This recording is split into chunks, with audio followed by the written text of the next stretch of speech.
من الشیطان الرجیم بسم اللہ الرحمن الرحیم السلام علیکم ورحمۃ اللہ وبرکاتہ۔ شیخ معتمد امی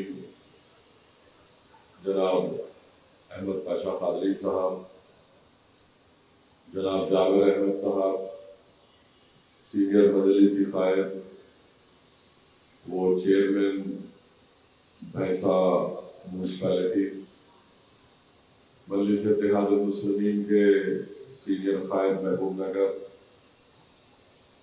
مجلس اتحاد المسلمین کے سینئر قائد کریم نگر و سابقہ ڈپٹی میئر، نظام آباد سے تشریف لائے مجلس کے صدر، عادل آباد کے نرمل کے صدر صاحب، ظہیر آباد، سنگاریڈی، سداسی پیٹ اور مختلف اضلاع سے تشریف لائے مجلس اتحاد المسلمین کے صدور معتمدین، اراکین بلدیہ، سابقہ اراکین بلدیہ، سابقہ صدر اور ناگپور سے تشریف لائے ہمارے شکیل صاحب، معزز حاضرین اکرام، آپ تمام سے یہی گزارش ہے جس کا ذکر ابھی احمد پاشا قادری صاحب نے کیا کہ آنے والے وقت میں سرپنچ کے انتخابات ہونے جا رہے ہیں، تو میری آپ سے گزارش ہے کہ جہاں تک ممکن ہو سکے ہم کو اس انتخابات میں حصہ لینا ہے۔ ماضی میں بھی ہم نے بہت سے مقامات پر مجلس کی طرف سے ہم نے اپنے امیدواروں کو کھڑا کیا، تو ابھی بھی ہماری ذمہ داری ہے کہ آپ اس انتخابات کی تیاری کریں۔ اور جیسا کہ جابر صاحب نے کہا کہ بلدیہ کے انتخابات آ رہے ہیں اور مجھے اس بات سے کوئی اعتراض نہیں ہے کہ آپ اپنی سطح پر امیدواروں کا آپ ایک لسٹ بنائیے، آپ ان امیدواروں سے ان کے بارے میں معلوم کریے اور پھر آپ دارالسلام کو مجھے یا شریک معتمد امی صاحب احمد پاشا قادری صاحب کو روانہ کریے۔ بہرحال اس کے لیے تیاری ابھی سے شروع کریے۔ اور تیسری بات یہ ہے کہ عوامی مسئلوں کے اوپر میری خاص طور سے مجلس کے ضلع صدر سے یا اس کے شہر کے صدر سے میری یہ گزارش ہے کہ آپ کے لیے ضروری ہے کہ آپ میڈیا میں ان تمام چیزوں کو کے اوپر بولتے رہیے، اپنا رد عمل دیتے رہیے، اور جب رد عمل آپ دیں گے تو کوئی ایسی متنازع بات مت کہیے، اور اگر کوئی مجلس کی مخالفت میں بولتا ہے تو آپ اس کی بھی مذمت کریے اور جماعت کا اپنے موقف کو عوام کے سامنے رکھیے۔ صرف ایک ویڈیو بنا کر ڈال دینے سے نہیں ہوتا، میڈیا سے بات کریے۔ آپ کے الحمدللہ مجلس کی طرف سے اگر آپ میڈیا کی پریس کانفرنس کریں گے تو میڈیا آئے گا، آپ سے سوالات ہوں گے، آپ اس کا جواب بھی دیجیے اور اپنی بات بھی رکھیے۔ چوتھی بات یہ ہے کہ آپ جانتے ہیں کہ ہمارے ملک میں بی جے پی کی فرقہ پرست حکومت برسر اقتدار ہے، اور انہوں نے ایک وقف بل کو پارلیمنٹ میں پیش کیا، اور اس وقف بل کے ذریعے سے حکومت یہ چاہتی ہے، نریندر مودی یہ چاہتے ہیں کہ ہمارے وقف کی جائیدادوں کو ہم سے چھین لیا جائے۔ اور آپ اور ہم جانتے ہیں کہ وقف کی جتنی جائیدادیں ہیں یہ پرائیویٹ پراپرٹی ہے، حکومت کی پراپرٹی نہیں ہے، نہ حکومت نے یہ تمام جائیدادیں ہم کو دی ہیں۔ ہمارے بزرگوں نے، ہمارے آباء و اجداد نے، ہمارے پرانے حکمرانوں نے ان جائیدادوں کو مسلمانوں کے لیے وقف کیا، اور جب ایک جائیداد وقف ہو جاتی ہے تو اس کا مالک صرف اللہ سبحانہ و تعالیٰ ہوتا ہے۔ واقف اگر بولتا ہے کہ میں یہ یتیم خانہ بولیے یا پھر مسجد یا کوئی بھی چیز ہو، تو جیسا ہی وہ وقف کرتا ہے واقف کا اثر اس سے ختم ہو جاتا ہے اور اللہ سبحانہ و تعالیٰ اس کا مالک ہوتا ہے۔ اب یہ کوشش کی جا رہی ہے اس بل کے ذریعے کہ وقف بائی یوزر کو ختم کر دو، اور وقف بائی یوزر کا مطلب یہ ہے کہ اگر آپ کسی جگہ پر برسوں سے اس کو استعمال کر رہے ہیں کسی مذہبی تقریب کے لیے یا مذہبی رسومات کے لیے تو وہ وقف بائی یوزر ہو جاتی ہے۔ اب بار بار بی جے پی کے لوگ بولتے ہیں ارے یہ کیسا بھائی، آپ نماز پڑھ لیے تو وقف ہو جاتی کیا؟ یہی قانون ہندو انڈومنٹ بورڈ میں ہے۔ وہ کیا بولتا ہے کہ اگر کوئی ہندو کسٹم اور یوسیج سے اس جگہ پر اپنی مذہبی عبادت کرتا ہے تو وہ بھی ہندو انڈومنٹ بورڈ کی پراپرٹی ہوتی ہے۔ تو جتنے 95 یا 2013 کا قانون ہے تقریباً وہی پروویژن ہر ریاست کے ہندو انڈومنٹ بورڈ میں ہے۔ فرق صرف اتنا ہے کہ جتنے ہندو انڈومنٹ بورڈ کے قانون ہے وہ ریاستی سطح پر بنائے گئے، وقف کا قانون مرکزی حکومت بنا لی۔ کنکرنٹ لسٹ میں یہ دونوں قانون ہیں، قانون بنا سکتے یا تو مرکزی حکومت بنائے یا پھر ریاست حکومت بنائے۔ ہندو انڈومنٹ بورڈ کا ریاستی سطح پر یہ قوانین بنائے گئے۔ تو میری آپ سے گزارش ہے کہ بار بار اس کے بارے میں لوگوں کو باخبر کریے، شعور بیدار کریے کہ اگر خدا نخواستہ یہ بل اگر قانون بنے گا تو اس سے نہ کوئی مسجد بچے گی، نہ کوئی خانقاہ بچے گی، نہ کوئی قبرستان بچے گا، نہ کوئی زمین بچے گی۔ اور پھر بار بار یہ بولتے ہیں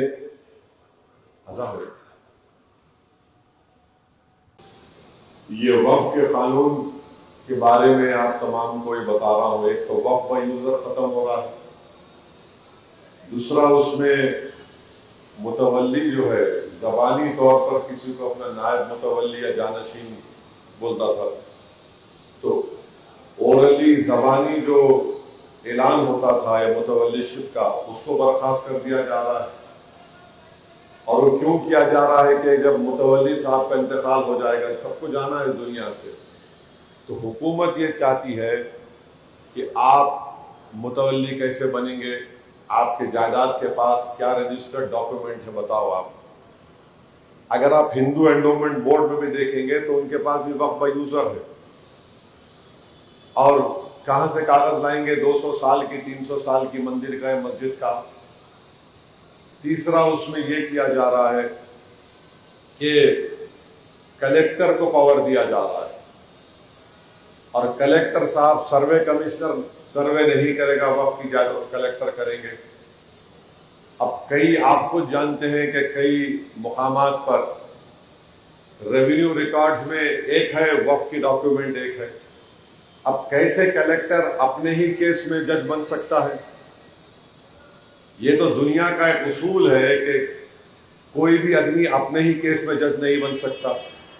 اس میں یہ بھی بولا جا رہا ہے کہ کلیکٹر کو اختیار دیا جا رہا ہے، اگر کلیکٹر صاحب بولے کہ یہ جائیداد وقف کی نہیں ہے، انہوں خود انکوائری کر لے سکتے، اور کوئی جا کر کلیکٹر کو بولا کہ نہیں یہ جائیداد وقف نہیں ہے، تو کلیکٹر صاحب اگر انکوائری آرڈر کرے تو انہوں بل میں یہ ہے کہ انہوں کسی بھی طریقے سے انکوائری کر سکتے، اور اس انکوائری کا کوئی ٹائم لیمٹ نہیں ہے۔ اور اس میں یہ تک کہ قانون بل میں یہ بول رہے ہیں کہ انکوائری جب تک ختم نہیں ہوتی وہ جائیداد وقف نہیں رہیں گی۔ تو کلیکٹر انکوائری آرڈر کر دے گا اور انکوائری ختم نہیں ہوگی، آپ محروم ہو جائیں گے وقف کی پراپرٹی سے۔ ٹرائیبونل ہے وقف کا، آپ بول رہے کہ نہیں، اب ٹرائیبونل اگر نہیں بنائے تو کسی اور ٹرائیبونل میں چلے جاؤ آپ، اگر وہ بھی نہیں بنائے تو ہائی کورٹ چلے جاؤ۔ آپ بتائیے یہ قانون وقف کی جائیداد کو بچانے کے لیے نہیں، برباد کرنے کے لیے آیا جا رہا ہے۔ متولیوں کے تعلق سے بول رہے اگر کلیکٹر کسی متولی کو یہ انسٹرکشن دیا، آرڈر دیا کہ آپ کھلا کام کرو، مثال کے طور پر آپ مسجد کو بول دو مسجد نہیں ہے، انہوں نہیں سنے تو کلیکٹر اس متولی کو 6 مہینے کی سزا اور 20,000 فائن کریں گے۔ وقف فنڈ جو 7% دیا جاتا آپ نے 5% کر دیا اس کو۔ ٹرائیبونل میں جو اب آج کی تاریخ میں تلنگانہ کے چیف جسٹس ایک سینئر جج کو اپوائنٹ کرتے، اس میں ایک عالم دین ہوتا جس کو اسلام فقہ کے بارے معلوم اور ایک ایمیننٹ آدمی یہ قانون میں بولے نہیں ریٹائرڈ جج بھی ہو سکتا اور گورنمنٹ کا ریٹائرڈ امپلائی ہوں گا. پھر اگر دو میں دو کر دیے ایک بھی رہا تو میں کیس سن سکتا. آپ بتائیے وقف کو بچانے کے لیے بل نہیں بنایا جا رہا, وقف کو ختم کرنے کے لیے قانون بنایا جا رہا ہے. آپ بول رہے ہیں کہ اگر یہ قانون بننے سے پہلے اور بننے کے بعد جتنی بھی وقف کی پراپرٹیز ہے ان کو آپ کو دوبارہ رجسٹر کرنا پڑے گا وقف بورڈ میں, اور آپ کو رجسٹر اس وقت ہوگی جب رجسٹر ڈیڈ لے کر آئیں گے. نظام آباد ہو, عادل آباد ہو, محبوب نگر ہو, نرمل ہو, کریم نگر ہو, سنگا ریڈی ہو, ظہیر آباد ہو, نلگنڈا ہو, سرپور کاغذ نگر ہو, کہاں سے لیں گے آپ 200 سال کا اپنا ریکارڈ؟ تو یہ وقف کو بچانے کے لیے مودی قانون نہیں لا رہے. تو اسی لیے میری آپ سے اپیل ہے کہ آپ علماء کرام کو اپنے ساتھ لے کر مساجد میں بار بار ذکر کرائیے, ہر جمعے کی نماز میں لوگوں میں ایک شعور کو بیدار کریے. یاد رکھیے ایک بابری مسجد کو سپریم کورٹ کا فیصلہ پڑھیے. سپریم کورٹ کیا بول دیا کہ مسجد میں مسلمان نماز نہیں پڑھ رہے تھے تو وقف با یوزر نہیں ہے. کئی ججمنٹ کو آپ پڑھو, ججمنٹ میں سپریم کورٹ کے وقف با یوزر کا ذکر کر دیا. تو یہ قانون بنانا چاہتے کہ مسجد کو روک دو نماز پڑھنا اور وقف با یوزر کرو. آثار قدیمہ یہ بول رہا ہے کہ جتنے پروٹیکٹڈ مانیومنٹ آثار قدیمہ ہیں جو وقف کی جائیداد کی, اور بولے نہیں وقف نہیں رہنا, ہم اس کے مالک رہنا. مثال کے طور پر حضرت سلیم چشتی کی درگاہ ہے, وہ جو دروازہ ہے خالی, وہ دروازہ آثار قدیمہ دیکھتی ہے. جونپور میں ایک مسجد ہے جس کے متولی ہمارے ملک کے ایک بہت بڑی مذہبی تنظیم کے عالم دین دارالعلوم دیوبند کے پڑھانے والے استاد محترم اس کے متولی ہے. آپ بولے نہیں وہ نہیں ہو سکتا, ہم کو دے دو. تو یہ قانون صرف وقف کی جائیدادوں کو چھیننے کے لیے مسلمانوں سے. اور ایک بات یاد رکھیے, وقف جو ہوتا ہے وہ قسم کی عبادت ہے. علماء کرام کی زبانوں سے میں نے سنا کہ ایک تو آپ نماز پڑھتے, زکوٰۃ دیتے, قربانیاں دیتے, یہ وقف بھی ایک قسم کی عبادت ہے. اور اگر ہم کو اپنی عبادت سے محروم کر دیا جائے گا تو کیسے ہوگا بتائیے آپ. یہ قانون میں لکھ رہے کہ اگر کوئی چوری سے وقف کی جائیداد بیچتا ہے, موجودہ قانون میں 2 سال کی سزا ہے, نان بیلیبل ہے. مودی بول رہے نہیں, قید بامشقت نہیں, سمپل امپریزنمنٹ, بیلیبل ہو جائے گا. ارے وقف کو کہاں بچا رہے پھر آپ چوروں سے؟ جو لوگ قابض ہیں, قانون ہے, لمیٹیشن ایکٹ ہے, اگر کوئی 12 سال سے آپ کی جائیداد پر قابض ہے تو لمیٹیشن ایکٹ کے تحت وہ مالک بن سکتا. مودی بول رہے نہیں یہ قانون وقف پہ لگاؤں گا. ارے ہندو انڈومنٹ بورڈ میں بھی تو وہی قانون ہے کہ لمیٹیشن کا قانون وہاں پہ اپلائی نہیں ہوتا, تو یہاں پہ کیسے ہونا بتاؤ ہم کو. کوئی بھی قابض ہوگا, مندر کی مٹ کی زمین مندر کی رہے گی, مگر آپ بول رہے نہیں وقف پہ نکال دیں گے. تو یہ عوام کو بتانا بہت ضروری ہے. یاد رکھیے یہ مسئلہ کوئی مسلک کا مسئلہ نہیں ہے, یہ مسئلہ کوئی فرقوں کا مسئلہ نہیں ہے, مسئلہ اسلام سے, شریعت سے اس کا تعلق ہے. اگر ہم اس کو ذرا کوتاہی سے لیں گے تو پھر نہیں معلوم کیا کیا ہونے والا ہے. کاشی متھرا مسجد کے پیچھے پڑ گئے. کاشی کی مسجد ہے, اس کے تہہ خانے میں آئے, اجازت مل گئی آپ کو عبادت کرنے کی, اوپر آپ نماز پڑھ رہے, نیچے عبادت ہو رہی ہے. ارے بتائیے پھر کیا ہوگا؟ ایسے کئی چیزیں ہیں. تو اسی لیے اس بل کے خلاف آپ کو عوام میں شعور بیدار کرنا ضروری ہے. الحمدللہ QR کوڈ کے ذریعے آپ تمام نے اپنی مخالفت کا اظہار کیا ہے, مگر آپ اپنے اپنے علاقوں کے ہر جمعے کی خطبے سے پہلے اس کے بارے میں بولا جائے, اس کے بل کے خلاف دعائیں ہوں. عوام میں ایک شعور کو بیدار کرنے کی ضرورت ہے. اور All India Muslim Personal Law Board کی طرف سے مستقبل میں میرے خیال سے جلسے بھی ہوں گے, میں بھی کوشش کروں گا اس میں آنے کے لیے. اور اس بل کے تعلق سے تعجب مجھے اس بات کا ہے کہ ٹی آر ایس پارٹی کچھ بول ہی نہیں رہی. ٹی آر ایس پارٹی کا کوئی بیان نہیں آ رہا اس کے اوپر. بولنا چاہیے نا.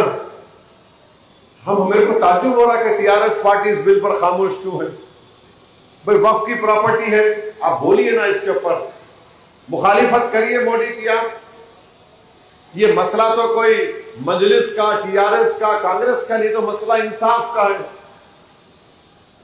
بار بار یہ بولتے کہ نہیں 4,90,000 وقف کی جائیدادیں ہیں. میں کل جلسے میں بولا آپ کو, تمل ناڈو, آندھرا, تلنگانہ, اڈیشہ کو ملائے تو 10 لاکھ ایکڑ صرف 4 ریاست میں ہندو انڈومنٹ بورڈ کے ہیں. ہم کیا بول رہے تھے؟ ہے دھرم کی ہے, دان دیے, مٹھ کی زمین ہے, مندروں کی زمین ہے, اس کی حفاظت ہونا چاہیے. بلکہ ہم تو یہ بول رہے ہیں کہ جو ہندو انڈومنٹ بورڈ کو جو اختیارات دیے گئے قابضین کو ہٹانے کے لیے, وہ بھی وقف بورڈ کو دو آپ. وہ بھی آپ نہیں دینا چاہتے. تو اس پر آپ کو اور ہم کو مل کر کام کرنا ہے.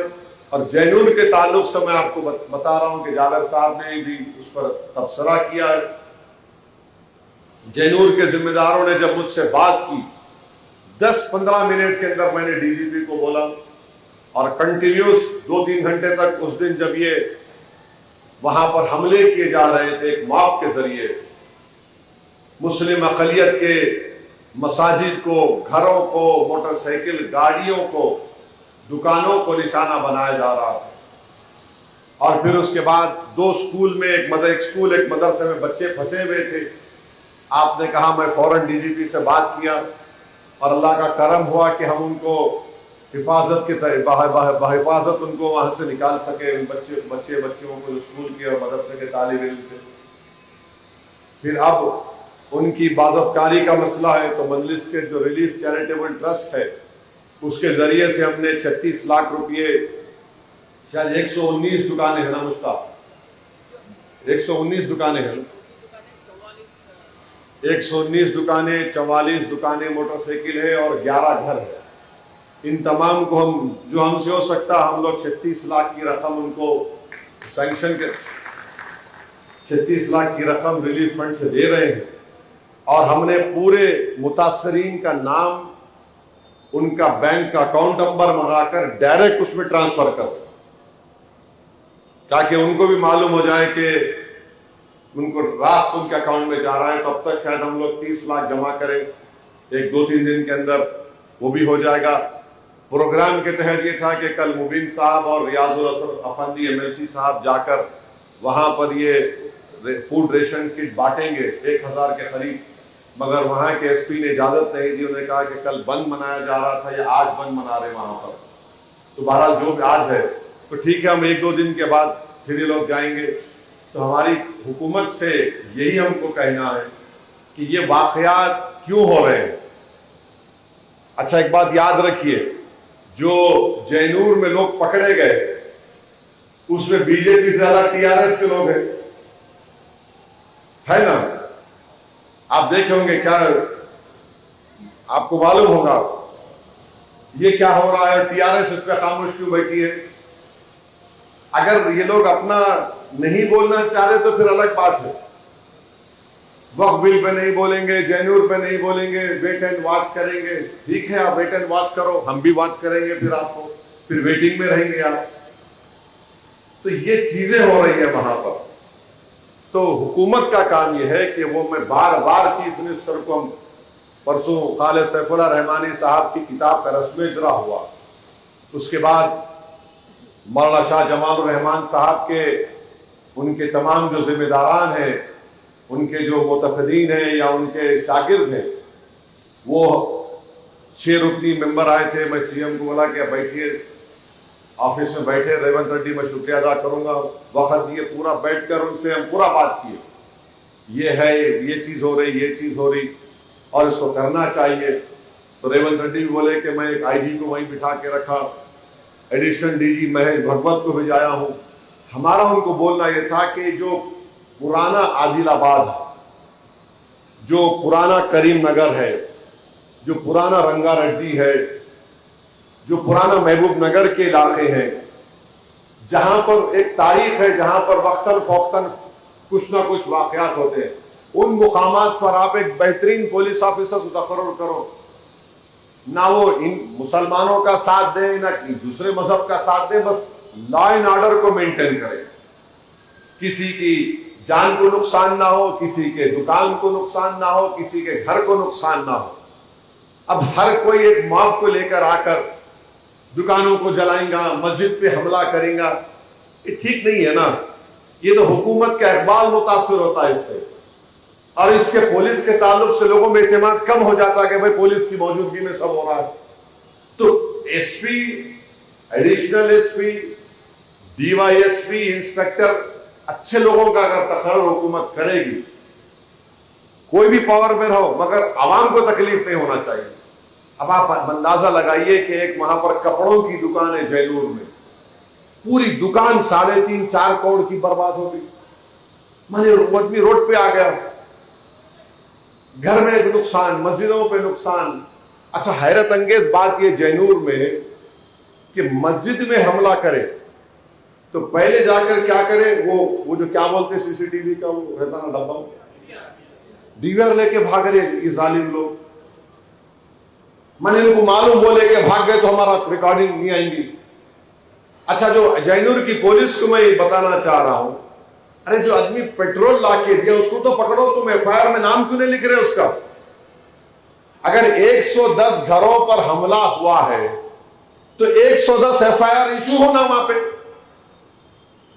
11 گھر کو نقصان ہو تو 11 گھر کے ایف آئی آر ایشو ہونا. کتنے گاڑیوں کا نقصان ہو، 44 گاڑی موٹر سائیکل نقصان ہو، اس کا ایف آئی آر ایشو ہونا. خالی 6 یہ کیا بیلنسنگ کر رہے آپ؟ ایف آئی آر ایشو ہونا. ہم مطالبہ کرتے جینور کے ایس پی سے، مذاق ہے کیا یہ؟ ایف آئی آر ایشو ہونا. اب تو نیا قانون میں تو آپ کو ایف آئی آر ایشو کرنے کے لیے آپ کو ٹائم بھی دیا کہ ہمارے ایف آئی آر کو ایشو کرو. آپ جب تک آپ خاتیوں کو جیل کو نہیں بھیجائیں گے مستقبل میں پھر گڑبڑ ہوگی. اور جینور میں تو 3-3.5 مہینے سے تناؤ چل رہا تھا وہاں پہ. تو یہ ہم حکومت سے بھی مطالبہ کرتے ہیں کہ آپ اس کو دیکھیں. چیف منسٹر سے بہت اچھی ملاقات ہوئی تو ان سب باتوں کو سنے اور انہوں نے بولے کہ آپ فکر مت کریے، آپ لوگ جو بولے ہیں. پھر چیف منسٹر بولے کہ تھوڑے دن کے بعد پھر ہم لوگ بیٹھ کے بات کریں گے، کیونکہ تلنگانہ کی ترقی متاثر ہوتی ہے فسادات سے، گڑبڑ سے. میں نے کہا بالکل ہم بھی مانتے ہیں، ہم نہیں چاہتے کہ کسی کو بھی کوئی گڑبڑ ہو. اسی لیے تو جب گنیش وسرجن آیا تو ہم اپنے اس جلسے کو 1 ہفتہ پیچھے کر لیے.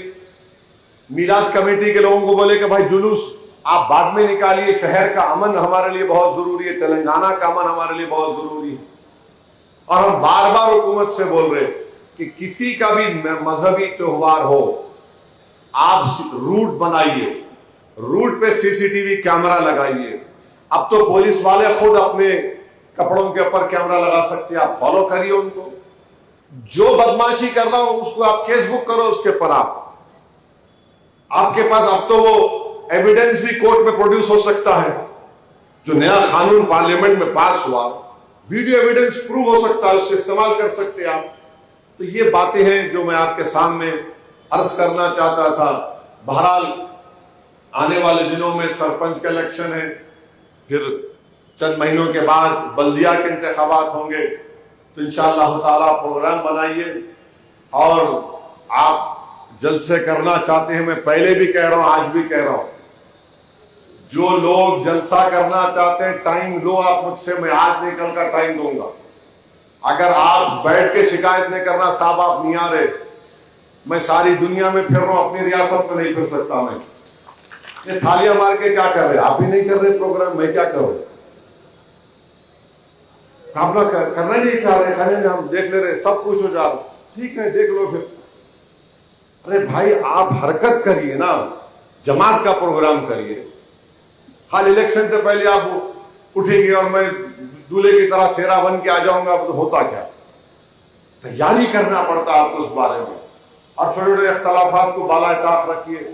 جابر صاحب نے مجھ سے ابھی پھر یاد دلایا کہ نظام آباد میں کوئی ہمارے جو سابقہ لوگ ہیں جو جماعت کو چھوڑ کے چلے گئے، ان کو لے کے آنے کا. میں نے بالکل لائیے، میرے کو کوئی اعتراض نہیں ہے. اور ہم کو تنظیمی طور پر بعض مقامات پر مقامی صدر کو بدلنا ہے، اور میں بدلوں گا۔ اس کا یہ مطلب نہیں ہے کہ ہم ان پہ ہم کو اعتماد نہیں ہے۔ میری ان سے بھی گزارش ہے جن کو ہم بدل رہے ہیں وہ جماعت میں رہے، کام کریں۔ آپ کے خلاف، آپ کی انفرادیت کے خلاف کچھ نہیں ہے، یہ پارٹی کا فیصلہ ہے، اس کو قبول کریے اور پارٹی کو مضبوط کریے۔ تو ایسے بعض فیصلے لینا ہے۔ میں جابر صاحب سے ہی بولا ہوں، ان مقامات پر وہ جائیں گے جہاں پر جا کر وہ فیصلے لیں گے، دوسری جگہ پر بھی ہم کو لینا ہے۔ تو بہرحال مقصد یہ ہے کہ جماعت کو تیار رکھنا ہے، اپنی اپنی ذمہ داریوں کو ہم کو نبھانا ہے۔ آپ تمام کا بہت شکریہ کہ آپ بہت دور سے حیدرآباد کو تشریف لائے، اور ظاہر ہے اس میں آپ کو تھوڑی بہت تکلیف ہوئی ہوگی، میں اس کے لیے آپ سے معذرت بھی چاہتا ہوں، مگر ہم لوگ تمام جماعت کے ذمہ داران ہیں، تھوڑی بہت تکلیف تو ہم کو عوامی زندگی میں اٹھانا پڑتا ہے، اور آپ آئے، آپ کا بہت شکریہ۔ میری اللہ سے دعا ہے کہ اللہ سبحانہ و تعالیٰ آپ کی اس آمد کو اللہ قبول کرے، اور اللہ بحفاظت اللہ آپ کو اپنے اپنے مقامات تک روانہ ہو جائیے۔ مگر میں نے اور پاشا قادری صاحب نے جو اہم باتیں آپ کے سامنے کی ہیں اس پر آپ غور کریے، اور فوراً جتنا جلدی ہو سکے اس پر عمل کرنا شروع کریے۔ وآخر دعوانا الحمدللہ رب العالمین۔